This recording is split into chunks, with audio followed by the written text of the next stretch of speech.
자, 오늘 성경 본문 말씀은 마태복음 5장 43절에서 45절이 되겠습니다. 길지 않아서 다 함께 봉독하도록 하겠습니다. 시작. 내 이웃을 사랑하고 내 원수를 미워하라고 말한 것을 너희는 들었다. 그러나 나는 너희에게 말한다. 너희 원수를 사랑하고 너희를 박해하는 사람을 위하여 기도하여라. 그래야만 너희가 하늘에 계신 너희 아버지의 자녀가 될 것이다. 아버지께서는 악한 사람에게나 선한 사람에게나 똑같이 해를 떠오르게 하시고 의로운 사람에게나 불의한 사람에게나 똑같이 비를 내려주신다. 아멘. 자, 오늘 설교 제목은 독단적 이원론에 갇힌 기독교가 되겠습니다. 참으로 거짓이 난무하는 세상입니다. 여러분은 아무에게도 헛된 말로 속아 넘어가지 않기를 바랍니다. 그런 의미에서 에베소서 5장을 먼저 읽고 시작하겠습니다. 여러분은 아무에게도 헛된 말로 속아 넘어가지 마십시오. 이런 일 때문에 하나님의 진노가 순종하지 않는 사람들에게 내리는 것입니다. 그러므로 여러분은 그런 사람들과 짝하지 마십시오. 여러분이 전에는 어둠이었으나 지금은 주님 안에서 빛입니다. 빛의 자녀답게 사십시오. 빛의 열매는 모든 선과 의와 진리에 있습니다. 자, 오늘은 구구 기독교의 주장에 대한 내용을 좀 한번 살펴보도록 하겠습니다. 역사적 배경이나 정치적 역학관계 같은 언급은 하지 않고 그들이 뭘 주장하는지 살펴보고 다양한 관점에서 그런 주장들이 어떤 문제가 있는지 보도록 하겠습니다. 이들의 주장을 반면교사 삼아서 혹시 우리들에게도 이런 면이 있는지 되돌아보고 반성하는 시간이 되면 좋겠습니다. 자, 우선은 고정관념에 사로잡힌 사람들을 설득하는 것이 좀 쉽지 않다 하는 말씀을 먼저 드리겠습니다. 대화하고 이해시키는 설득 작업도 필요하지만 너무 애쓸 필요는 없습니다. 어느 선까지만 해야 합니다. 대화가 안 되겠다 싶으면 그냥 돌아서야 합니다. 자, 이에 관한 두 가지 이야기를 해드리겠습니다. 자, 공자 이야기인데요. 공자가 어느 날 제자들하고 길을 가는데 어떤 사람이 길 옆 숲풀에서 변을 보고 있었습니다. 공자는 제자를 시켜 그 사람을 데려오게 한 뒤 호되게 꾸짖었습니다. 사람이 짐승이 아닌데 어찌 가릴 것을 구분하지 못하느냐. 부끄러운 줄 알아야지. 그 사람은 부끄러워하며 고개를 숙이고 도망갔습니다. 다시 길을 가는데 이번에는 어떤 사람이 아예 길 한가운데 당당하게 변을 보고 있었습니다. 제자들은 아까보다 더 심한 짓을 하는 이 사람도 혼낼 줄 알았는데 공자는 오히려 저 사람을 피해 돌아가자 며 아무 말 없이 지나쳤습니다. 제자들이 의문이 생겨서 도대체 왜 그랬냐고 물어보니까 뭐라고 대답했냐면 길 옆에서 변을 본 사람은 그래도 최소한의 부끄러움, 양심이 있어서 가르치면 고칠 수 있다. 하지만 길 한가운데서 변을 보는 사람들은 아예 수치심이 없는 사람들인데 어떻게 그 사람들을 혼내봐야 의미가 있겠느냐. 소용없는 짓이다. 이렇게 대답을 했습니다. 자, 두 번째 이야기입니다. 인도에 유명한 우화가 있습니다. 호랑이와 당나귀 이야기인데요. 둘이 논쟁을 하는 얘기입니다. 논쟁의 시작은 어느 날 당나귀가 호랑이에게 푸른 파란색이야 이렇게 얘기한 겁니다. 근데 호랑이는 너무 당황해서 아니 어떻게 푸른 초록색이지 라고 반박을 이제 시작한 겁니다. 이 두 동물은 서로 자기 말이 맞다며 막 심하게 다투었습니다. 자, 그래서 결국은 숲의 왕인 사자에게 판결을 받기로 했습니다. 사자의 판결 앞에 선 당나귀는 소리 지르며 말했습니다. 왕이시여, 풀이 파란색이라는 제 말이 맞지요? 그랬더니 사자가 이런 답변을 내놓았습니다. 그래, 네 말이 맞다. 풀은 파란색이다. 신이 난 당나귀는 호랑이를 벌해달라고 외쳤고 사자는 호랑이에게 5년 동안 침묵하라 벌을 내렸습니다. 호랑이가 억울했겠죠. 그래서 사자에게 물었습니다. 왕이시여, 도대체 당신은 풀이 초록색인 걸 아시지 않습니까? 그런데 왜 저한테 벌을 내리는 겁니까? 그랬더니 사자가 다음과 같이 얘기했습니다. 풀이 파란색인지 초록색인지는 중요하지 않다. 너처럼 용맹하고 똑똑한 동물이 당나귀와 같은 존재와 논쟁하며 시간을 낭비하고 그 어처구니 없는 질문을 듣고 나에게까지 찾아온 것, 그 자체가 네가 벌을 받아야 할 진짜 이유다. 자, 무슨 얘기인지 아시겠죠? 말이 통하지 않는 사람을 설득하려고 애쓰는 것은 결국은 나 자신을 지치게 만들 뿐입니다. 자, 그런데 이거 이렇게 정리하다 보니 이제 개인적인 호기심이 생겼습니다. 이게 뭐냐면요. 저는 그 신호등을 다 항상 파란색이라고 얘기를 하거든요. 그래서 재민아한테 이렇게 질문을 했습니다. 그렇다면 내가 신호등 색을 녹색이라고 안 하고 파란색이라고 해도 사람들이 아무 말 안 하는 것은 내가 미련해서 그런가? 그랬더니 그 재민아의 대답이 참 현명하더군요. 이렇게 얘기합니다. 언어적 역사가 있다. 그게 뭐냐면 한국어에서 푸르다, 파랗다라는 단어는 아주 오랫동안 초록색과 파란색을 모두 포함하는 개념이랍니다.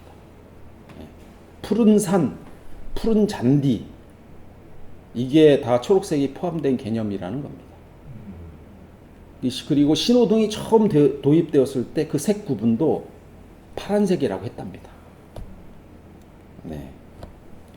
그 다음에 두 번째는 소통의 목적인데 이게 맞느냐 틀리느냐가 아니고 이게 통하느냐의 문제라는 겁니다. 의미가 완벽하게 전달되었기 때문에 아무 문제가 안 된다는 겁니다. 언어의 목적은 정보 전달인데 파란불에 건너라고 했을 때 아무도 바다색 불빛을 기대하지 않는다는 겁니다. 그래서 제가 생명이라서 그렇게 부르는 게 아니고 한국어를 사용하는 사회의 일원으로서 관용적 표현을 쓰고 있다는 것을 이해한다는 겁니다. 그래서 그것이 사회적, 문화적 맥락을 이해하고 있는 사회적 지능의 증거라는 이렇게 위로의 말을 하더군요. 자, 상당히 위로가 되었습니다. 네. 자, 서론이 다소 길었는데 본론으로 들어가겠습니다. 자, 그러면 극우 기독교의 세계관은 뭐냐? 요거는 이제 뉴스앤조이의 김디보데 목사님이라고 계신데 그분이 정리한 내용을 이제 간단히 정리한 겁니다. 이렇게 됩니다.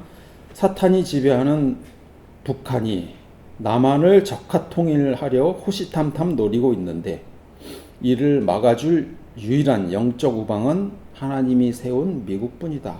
그런데 한국 내부의 민주당 세력은 사탄과 내통하고 있으므로 우리는 신앙을 지키기 위해 무속 논란이 있더라도 확실한 반공 노선을 가진 보수 정당을 지지해야 한다가 극우 기독교들의 인들의 세계관이라는 겁니다.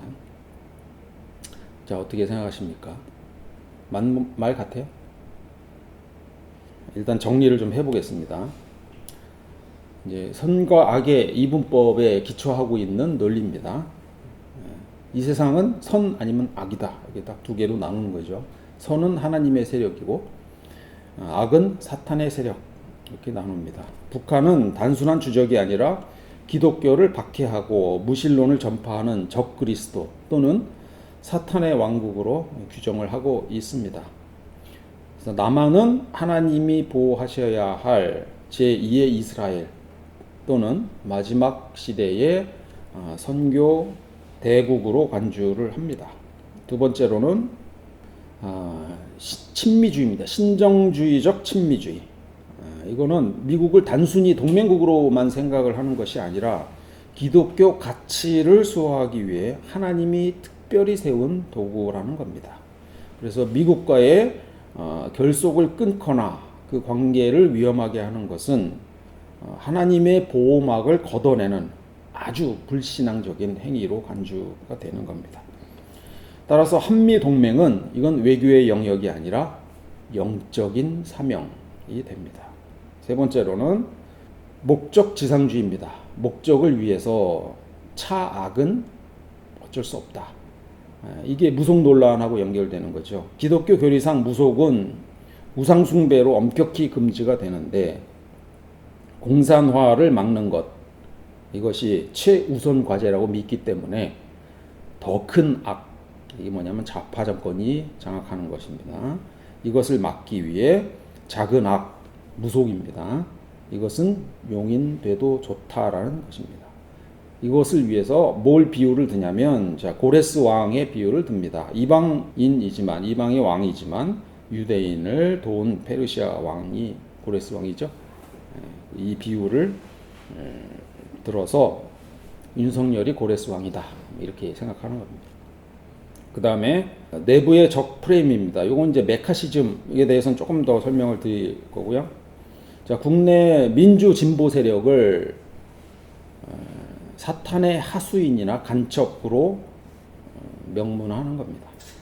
민주당은 종북 세력이고 공산주의고 무신론자들이고, 그래서 이들은 사탄이다, 이제 이렇게 논리를 전개를 하는 겁니다. 이게 메카시즘이라는 용어가 잠깐 나왔는데요. 이걸 보면은 본래 반공주의적 마녀 사냥을 메카시즘이라고 부릅니다. 그러니까 공산당이야 다 죽여도 돼, 뭐 이런 마녀 사냥적 생각이죠. 이것은 1950년대에 공산주의적 이 마녀 사냥을 주도했던 사람이 누구냐면 상원 의원이었던 조셉 메카시의 이름을 따서 이 메카시즘이라고 이름을 붙였다고 합니다. 그래서 이 공산주의가 아니라 종교적 영적 전쟁으로 변질시켜 가지고 저들은 사탄이야, 다 죽여버려도 돼, 없애버려도 돼 라고 하는 이런 사상을 갖는 것을 이렇게 부르고 있더라고요. 자, 이런 현상은 주로 이제 과거의 트라우마가 많은 영향을 미칩니다. 예를 들면은 북한 정권의 기독교 탄압이라든지 6.25 전쟁 당시 북한으로부터 탄압을 받았던 이런 내용들이 복합적으로 트라우마로 작용을 하면서 북한을 교회를 파괴하는 악의 축으로 보고 그들과 손 잡는 것처럼 보이는 모든 세력들을 다 신앙의 파괴자로 인식하는 것입니다. 그래서 이 메카시즘의 종교화는 이 정치적 갈등을 이 종교적 선악의 대결로 바꾸어 놓고, 그래서 사회적 합의나 대화가 불가능하게 만드는 그런 역할을 하고 있습니다. 이것에 대한 대표적인 예가 제주 4.3 사건 때 서북 청년단의 말입니다. 빨갱이를 죽이는 것은 죄가 아니라 하나님의 정의를 실현하는 것이라고 하면서 제주 도민들을 무차별 학살했습니다. 지금도 이 논리가 이어져 있다고 봐야 되고요. 기독교의 죄악사라는 책이 있는데 그 내용을 몇 가지만 정리를 해봤더니 수도 없이 나오더라고요. 십자군 전쟁을 일으켰을 때 다음과 같이 설교했습니다. 이교도의 죽음은 기독교인에게 영광이다. 왜냐하면 그로 인해 그리스도가 영광을 받으시기 때문이다. 그리스도를 위해서 살인하는 것은 죄가 아니며 이교도를 죽이는 것은 악을 죽이는 것이다 라는 생각입니다. 어거스틴은 이렇게 얘기를 했습니다. 강권하여 내 집을 채우라는 구절을 인용해서 이단자들을 폭력으로라도 교회에 돌아오게 하는 것이 정당하다고 주장을 했습니다. 육체는 멸하더라도 영혼을 구원하는 것이 사랑이라고 가르쳤으며, 이것이 훗날 종교 재판과 마녀 사냥 그리고 이단 처형의 사상적 토대가 되었습니다. 마틴 루터는 종교 개혁을 했죠. 그런데 농민이 한번 반란을 일으킨 적이 있습니다. 루터는 영주들에게 이 농민들을 무자비하게 진압할 것을 촉구했습니다. 그러면서 이렇게 말했습니다. 미친 개를 때려잡듯 그들을 쳐 죽여라. 은밀하게든 공개적으로든 그들을 쳐 죽이고 목 졸라 죽이고 찔러 죽여라. 기독교 국가들이 식민지를 개척할 때 원주민들을 대상으로 영혼이 없는 짐승이라고 칭하면서 마귀의 자식으로 간주하고 이들을 학살했습니다. 이러한 세계관은 비판적 사고보다 강한 진영 논리 그리고 종말론적 위기감에 근거하고 있다고 이렇게 책에서 쓰고 있습니다.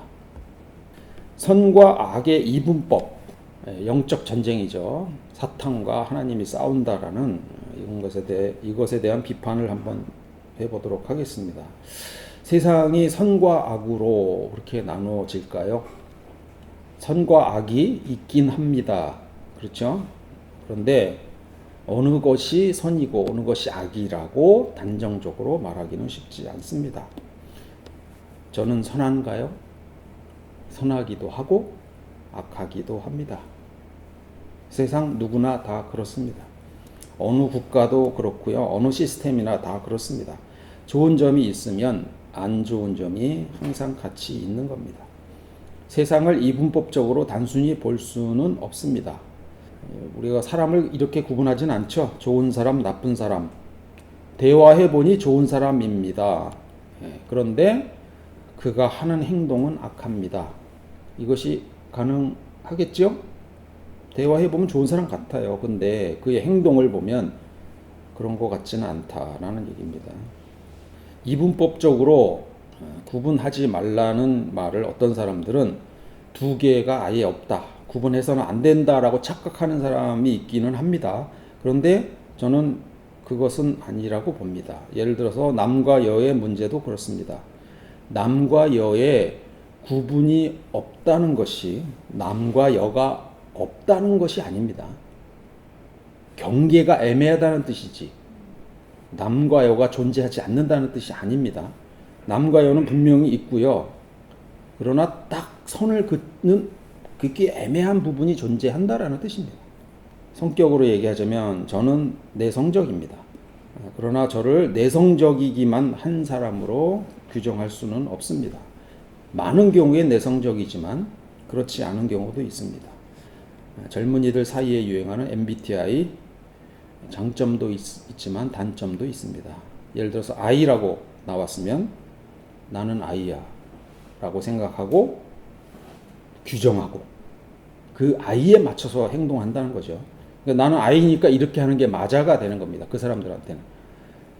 나의 주된 성향이 I인 것과 내가 항상 I인 것은 차이가 있다는 겁니다. 학교에서 사고친 학생의 부모는 이렇게 말하지요. 우리 애는 절대 그런 애가 아닙니다. 집에서는 그런 애가 아니죠. 그러나 학교에서는 친구들을 괴롭히는 학폭 가해자일 수 있습니다. 아무튼 이분법적으로 세상이 잘 구분이 안 된다라는 걸 말씀을 드리는 겁니다. 소설에서 예를 하나 가져와 보겠습니다. 레미제라블의 팡틴이라는 여인이 나오는데요. 가난과 빚 때문에 거리의 여인이 된 팡틴이 겪는 일입니다. 레미제라블 후반부에 나옵니다. 부유한 집안의 제자이자 한량인 망난입니다. 한 남자가 재미삼아 차가운 눈뭉치를 팡틴의 옷 속에 확 쑤셔 넣었습니다. 이에 놀라고 화가 난 팡틴이 남자와 실랑이를 벌이게 됩니다. 현장에 자베르 경감이 출동을 하게 됩니다. 이 남자는 부르주아 집안의 시민이다라는 이유로 그에게 죄가 없다고 단정합니다. 여기서 시민이라는 것은 투표권이 있는 사람을 말합니다. 세금도 내고 여자는 투표권이 없었습니다. 뭐 종 이런 사람들도 투표권이 없었습니다. 자, 자베르 경감은 이렇게 얘기합니다. 시민은 절대 잘못을 하지 않는다. 세금을 내고 재산이 있는 사람이 왜 잘못을 하겠느냐? 네가 나쁜 여자다. 라는 논리로 피해자인 팡틴을 체포합니다. 6개월 징역이 가능한데 이때 마들렌 시장으로 위장을 하고 있던 장발장이 나타나서 남자가 먼저 괴롭혔는데 왜 가련한 여자를 처벌하느냐 하며 자신의 고난으로 팡틴을 풀어줍니다. 재산과 신분이 곧 도덕성이라는 잘못된 믿음을 가지고 가난한 사람에게 법이 얼마나 가혹 어떻겠는지를 보여주는 좋은 예가 됩니다. 좋은 대학 나오면 다 훌륭한 사람인가요? 머리 좋으면 인격도 좋은가요? 보시지 않습니까? 공부 잘하는 것하고 좋은 사람은 아무런 관계가 없습니다. 권위주의 해체 시대에 살고 있습니다. 유명인이 뭐라고 했으니까 옳게 여기는 시대는 이미 끝났다는 얘기입니다. 북한은 우리에게 적대적인 세력이 맞지만 적 그리스도도 아니고 사탄의 왕국도 아닙니다. 우리나라는 선한가요? 윤석열의 한국은 그렇지 않았습니다. 우리나라는 제2의 이스라엘도 아니고 마지막 시대의 선교 대국도 아닙니다. 현대의 기독교가 이 사회에서 어떻게 평가받는지 우리가 잘 알고 있습니다. 지금 대한민국은 기독교인이 망쳐가는 나라입니다. 미국을 추앙하시나요? 제 눈에는 지금의 미국은 오히려 적 그리스도에 더 가까운 나라가 되어가고 있습니다. 그런데 이런 것들은 다 정치적 영역이죠. 미국이 정책 방향이 그렇다는 겁니다. 미국이라는 다양한 요소 중에 하나일 뿐입니다. 자, 이것을 권위에 의한 논증이라고 말합니다. 어떤 주장의 타당성을 내용이 아니라 그 말을 한 사람의 권위나 지위에 근거해서 받아들이는 오류입니다. 훌륭한 사람이 얘기를 했으니까 그 말은 다 사실일 거야 라고 단정하는 겁니다. 대중들이 복잡한 이런 인간관계를 무시하고 왜 극단적으로 단순한 논리에 열광을 하는지에 대한 심리 내용을 이 생각에 관한 생각 다니엘 카너만이라는 사람이 썼는데요. 노벨 경제학자 수장자입니다. 여기 보면 인간의 사고 체계를 두 가지로 나눕니다. 하나는 시스템 1, 빠른 생각입니다. 그리고 시스템 2, 느린 생각입니다. 시스템 1은 뭐 2 더하기 2 하면 바로 4가 나오죠. 북한은 공산주의니 악하다. 아주 단순합니다. 자, 화난 여자의 사진을 보자마자 기분을 감지하고 그 다음 행동을 쉽게 예상하는 것. 이런 예가 되겠습니다. 그런데 시스템 2는 이런 겁니다. 17 곱하기 24. 네, 복잡해지죠. 북한의 체제와 주민, 국제 관계를 다각도로 분석해 보자. 자, 이렇게 들어가면 이제 느린 생각으로 들어가는 겁니다. 복잡한 논리적 주장의 타당성을 검증하는 것. 그래서 많은 에너지가 소비가 됩니다. 이게 이제 느린 시스템 2인데요. 우리 뇌는 어느 쪽을 선호할까요? 시스템 1이죠. 왜? 쉽잖아요. 가능하면 맥락을 복잡하게 따지는 시스템 2보다 즉각적이고 명료한 시스템 1을 훨씬 더 선호한다는 것이 우리 뇌의 기본적인 선택입니다. 자, 두 번째 내용은 불확실성이 주는 불안과 통제감 욕구라는 게 있습니다. 세상은 너무 복잡하죠. 세상은 너무 복잡합니다. 뭐 경제 상황이 어떻고, 뭐 전쟁이 어떻고, 집값이 어떻고, 건강이 어떻고, 우리가 통제할 수 없는 일들이 너무 많이 일어나고 그 앞에서 우리는 불안감을 느낍니다. 이때 단순한 논리가 굉장히 좋습니다. 자, 이 문제는 누구 때문이야? 라고 하면 모든 문제가 다 거기서 기인하는 것 같고 그 문제만 해결하면 모든 것이 다 해결될 것 같은 착각을 하게 됩니다. 이게 실제의 해결책이 아닐지라도 나는 이 세상을 이해하고 통제할 수 있다라는 이런 실제적인 안정감을 준다는 겁니다. 사실 기독교의 구원론도 이런 불안감을 통제하는데 아주 좋은 수단으로 사용되어 왔습니다.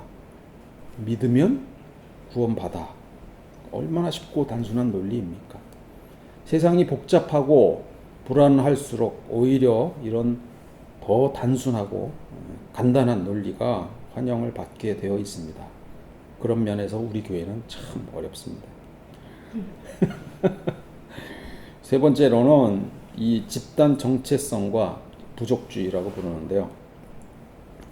부족주의는 뭐냐면 아군하고 적군을 구분하는 것이라는 겁니다. 우리 아니면 너희, 아군 아니면 적군. 복잡한 정책을 복잡한 이 내용으로는 사람을 뭉치게 하기 어렵습니다. 그러나 아주 단순한 논리로 자, 부자 증세는 정의다 모여라 혹은 자, 규제 철폐가 애국이다 모여라와 같은 단순한 구호가 우리와 그 다음에 적을 구분하는 기준이 된다는 겁니다. 근데 이런 집단에 가서 아주 단순한 이런 논리에 의문을 제기하고 복잡한 맥락을 따지기 시작하면 좀 상당히 곤란해집니다. 자, 어느 교회에 가서 자, 믿음이 뭔지, 구원이 뭔지 한번 집요하게 따져보세요.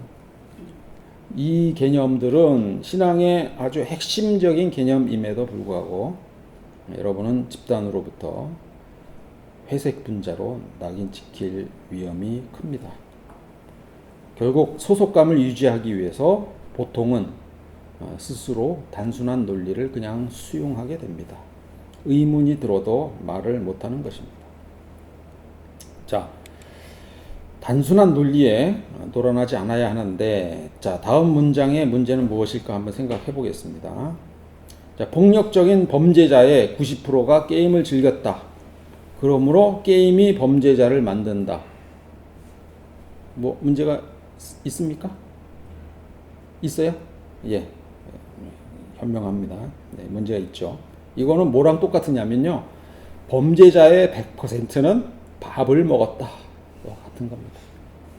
이 통계적인 함정인데요, 학생들의 99%는 게임을 즐깁니다.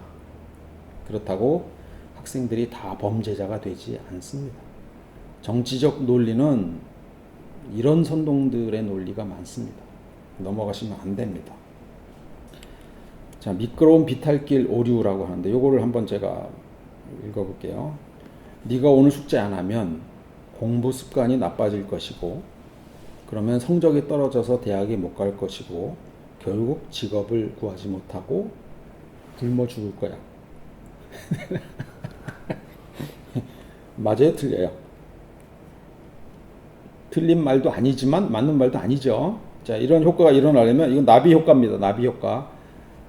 아주 극한적으로 일어나야 되는 거예요. 근데 실제로 이 다음 단계로 넘어가는 확률이 있긴 합니다. 근데 엄청 작은데 이걸 이렇게 연결하게 되면, 자, 이게 50% 단계가 넘어가면서 50%가 일어나면 어떻게 돼요? 4단계 넘어가면 0.5 곱하기 0.5 곱하기 0.5 곱하기 0.5 해서 거의 50%라고 해도, 그 비율이 50%라고 해도 굉장히 작아집니다. 세상은 이렇게 단순하게 돌아가지 않습니다. 단순한 논리에 단순하지만, 명쾌하고 쉽지만, 진실인 것 같지만 그렇지 않다는 얘기를 하는 겁니다. 이렇게 단순한 또 질문을 해보겠습니다. 자, 기독교는 이원론인가요? 이원론인가요?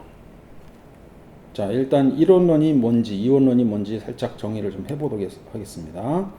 이론론은 근본은 하나다라는 것입니다. 원인이 하나다라는 뜻이에요. 이원론은 근본, 이 세상을 운영하는 원리가 2개다.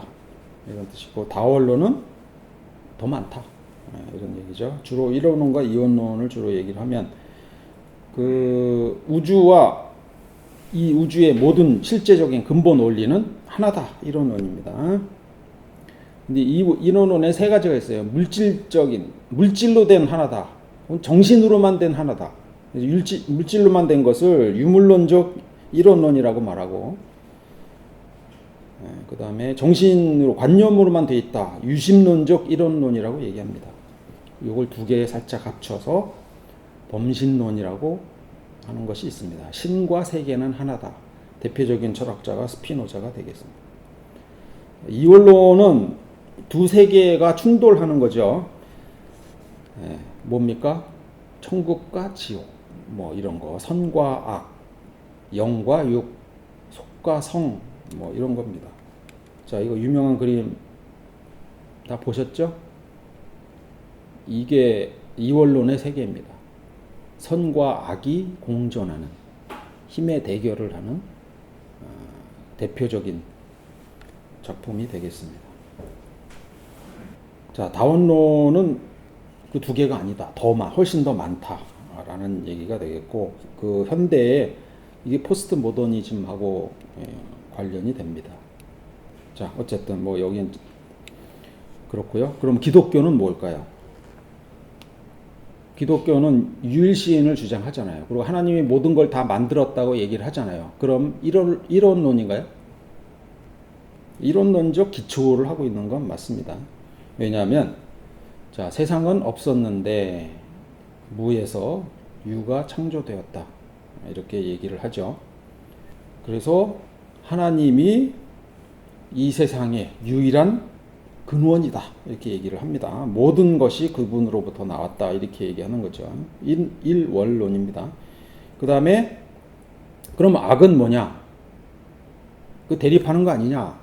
근데 어거스틴 같은 경우는 악이 독립된 실체가 아니라 선의 결핍이다라고만 말을 했어요. 그러니까 실제 악은 존재하지 않고 선이 없는 것을 악이라고 하는 것이니까 실체가 아니다. 이렇게 얘기를 하는 거죠. 그 다음에 성육신이라는 개념도 일원론에 일조를 합니다. 하나님이 인간이 되었다, 육체가 되었다라는 것은 영과 육이 극단적인 이원론이 아니고 하나로 합쳐진다라는, 연결되어 있다라는 것을 상징하는 것이고요.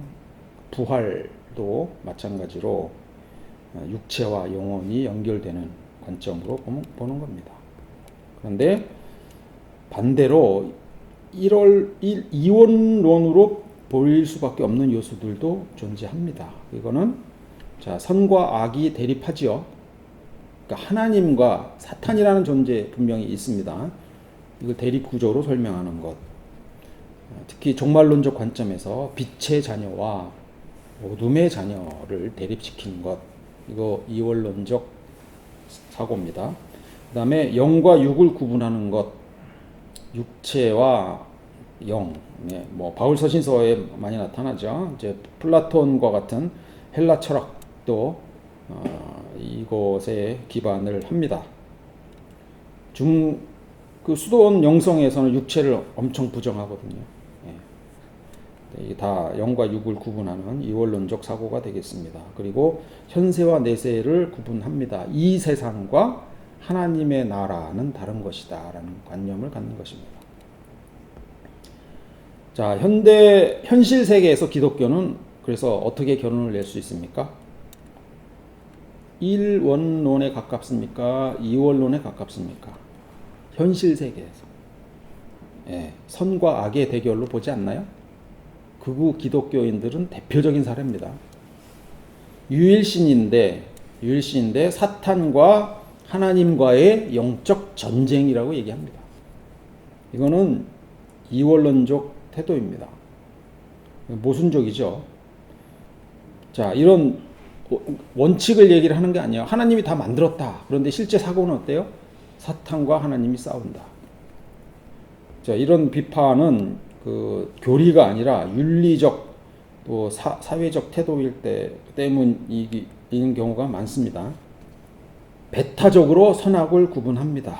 우리는 선이고 다른 사람들은 악이고 이걸 엄격하게 나눕니다. 진리와 비진리를 아까 말씀드린 이분법적인 그런 것으로 구분하는 이런 교조적 태도가 사회적으로 독단적 이원론을 만들어냅니다. 자, 이원론이긴 이원론인데 독단적이라는 말이 붙었습니다. 무슨 느낌인가요? 우리만 옳고 저쪽은 틀렸다라는 것이 독단적입니다. 원래 이원론은 뭡니까? 천사와 악마가 공존하는 세계입니다. 그냥 공존. 그런데 이것은 우리는 옳고 저쪽은 틀리고 우리는 살아야 하고 저건 없어져야 하고 뭐 이런 차원으로 생각하는 것이 독단적 이원론이 되겠습니다. 그래서 이론적으로는 하나님 주권에 의해서 이 세상이 통치된다고 말하지만 이론론적인 것처럼 말하지만 실제로는 세상을 악마화하고 정죄하는 이런 이원론적 태도로 나누어진다는 겁니다. 신학교 다닐 때 어떤 교수님이 물어보시더라고요. 이 세상은 얼마나 악하냐 뭐 이런 질문을 했더니 정말 100% 악하다라고 생각하는 사람들이 꽤 많이 있었습니다. 자, 그래서 정리를 하자면 기독교는 독단적 이원론을 주장하고 있다. 그렇게 생각하고 있다. 창조의 선함을 강조한다면 이론론적 개념이 되겠지만 이거는 과거의 사건으로 치부하고 옛날에 창조할 때는 선했었지. 그러나 지금은 타락한 현실 아니냐. 그래서 이원론적 사고를 하게 된다. 이런 얘기입니다. 그래서 이원론적 사고가 어떤 행동으로 이루어지느냐 하면 흑백 논리, 하나님의 뜻과 사탄의 계략 이렇게 나누는 것이고요. 혐오와 정죄, 그쪽에 남인 경우에 기준에 맞지 않는 다른 사람들인 경우에 타 종교라든지 성소수자라든지 정치적 반대자라든지 이런 사람들을 악의 축으로 규정하고 공격을 하는 겁니다. 그 다음에 현실 부정을 합니다. 어차피 이 세상은 타락해서 소망이 없어. 그래서 내세, 천국에만 집중을 하게 된다는 겁니다. 자, 오늘의 질문 조금 늦게 나왔습니다. 이 개념을 다 설명했으니까. 이것이 오늘의 질문입니다. 독단적 이원론에 갇힌 기독교는 종교로서의 기능을 할 수 있을까요? 이들에게 예수의 의미가 무엇인지 묻고 싶습니다. 심판만 필요하다면 도대체 왜 예수가 필요하죠? 필요 없습니다. 그냥 하나님이 심판하면 되지요. 예수를 믿는 것은 나름대로의 의미가 있어야 되지 않습니까? 예수 시대에 에세네파가 있었다는 것은 전에 말씀드렸습니다. 에세네파의 규율집에 빛의 아들들을 사랑하고 어둠의 아들들을 미워하라는 내용이 있다고 말씀드렸습니다.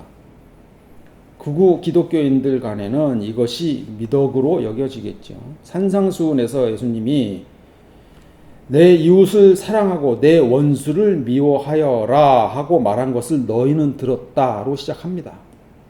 이게 에세네파의 주장이든 아니든 어쨌든 보편적인 생각이었다는 겁니다.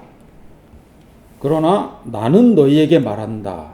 너희 원수를 사랑하고 너희를 박해하는 사람을 위하여 기도하여라.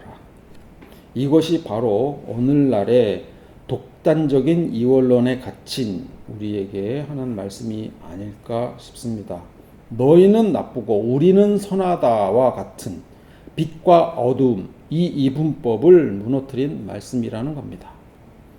하나님은 해를 악인과 선인에게 비추시며 비를 의로운 자와 불의한 자에게 내려주시는 분이라고 하시며 우리가 아니면 모두 적이라고 하는 생각에 정면으로 반대하셨습니다.